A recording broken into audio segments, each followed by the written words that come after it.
The legend of King Arthur, a tale woven into the very fabric of medieval lore, has captured imaginations for centuries.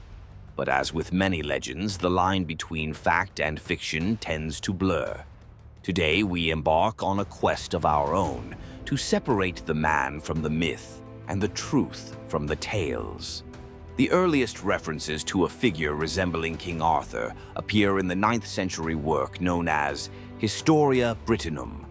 Written by a monk named Nennius, it mentions a warrior who led the Britons to victory in 12 battles.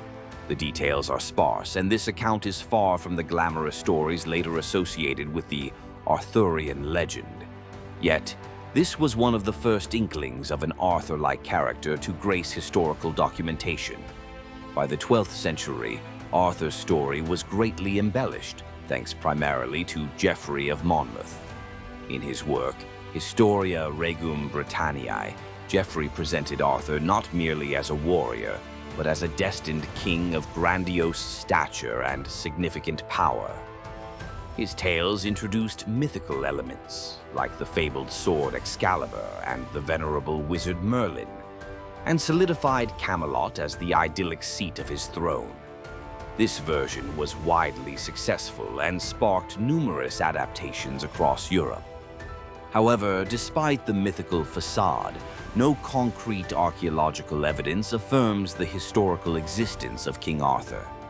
Many historians argue that Arthur could be a composite of several figures from Britain's past or entirely fictional. Nevertheless, locations such as Tintagel Castle in Cornwall claim associations with Arthurian legend, even if they are more rooted in lore than in factual history. The romanticized narratives that surround King Arthur evolved largely through medieval romances penned by poets like Chrétien de Troyes and Thomas Malory. These works introduced unforgettable characters such as Queen Guinevere and Sir Lancelot, and concepts like the chivalric code, the Round Table, and the famed quest for the Holy Grail. Though captivating, these additions did more to shape cultural perceptions than they did to solidify historical accuracy.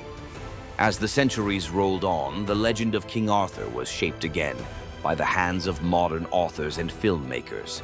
Each retelling added new dimensions to the characters and their exploits, further perpetuating the fantasy over the reality.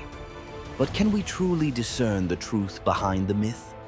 Arthur stands as a symbol, whether of courage, unity, or moral integrity. His story resonates through time, offering an enduring canvas onto which centuries of historical hopes and dreams have been painted. In conclusion, while the historical King Arthur remains an enigmatic figure, the legacy of his legend is undeniable. His story is less about what we can prove and more about how it inspires us, serving as a bridge spanning from the murky recesses of history to the vibrant tapestry of legend. Whether warrior or wise ruler, fictional king or forgotten hero, Arthur continues to ride the crest of imagination, forever seated in the hearts of those who dare to dream.